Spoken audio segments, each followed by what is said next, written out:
குடியரசு தினத்தை செலிப்ரேட் பண்ணுறதுக்கான வரலாறு, மேலும் அதற்கான முக்கியமான தகவல்களையும் நம்ம இந்த வீடியோவில் தொகுத்து பார்க்க போகிறோம். Hello friends, welcome to our channel exam mode. இதற்கான ஸ்டார்டிங் பாயிண்ட்டு ஐரோப்பியாவை சேர்ந்த போர்ச்சுகீசிய மாலுமி வாஸ்கோ ட காமா கடல்வழி பயணமாக 1498 இந்தியாவை கண்டுபிடிச்சாரு.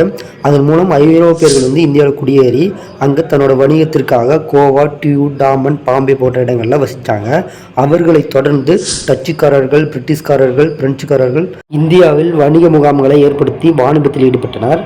அதில் மட்டும் பிரிட்டிஷ்காரர்கள் மட்டும் ஆங்கில கிழக்கிந்திய கம்பெனி மூலம் வாணிபத்தில் ஈடுபட்டு இந்தியாவையே கைப்பற்ற ஒரு சூழ்ச்சி செய்தனர். அதை எதிர்த்து போராடி தான் நம்ம சுதந்திர தினம் 1947 ஆகஸ்ட் 15 பெற்றோம்.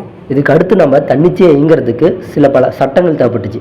இதுக்கு முன்னாடி இந்த சட்டம் எல்லாமே ஐரோப்பியானால் பிரிட்டிஷ் ஆட்சி காலத்தில் செய்யப்பட்ட சட்டங்கள். அதுவும் 1935 இறுதியான சட்டமும் இயற்றப்பட்டு அமெண்ட்மெண்ட் பண்ணாங்க. அதுக்கு அடுத்து நம்ம இப்போ 2 இயர் 11 மந்த் 18 டேஸில் நம்ம டாக்டர் பிஆர் அம்பேத்கர் முன்னாடி தலைமையில் நின்று ஒரு சட்ட புத்தகத்தை இயற்றினாங்க. அது 1949 நவம்பர் 26 நடைமுறைக்கு வந்தது. அதே ஏற்றுக்கொள்ளப்பட்ட ஆண்டு 1950 ஜனவரி 26 தான். ஏன் அந்த டைமுக்கு ஏற்றுக்கிட்டாங்கன்னா, ஆல்ரெடி 1929 இந்திய தேசிய காங்கிரஸ் அணினால் ஒரு கூட்டம் நடைபெற்றது.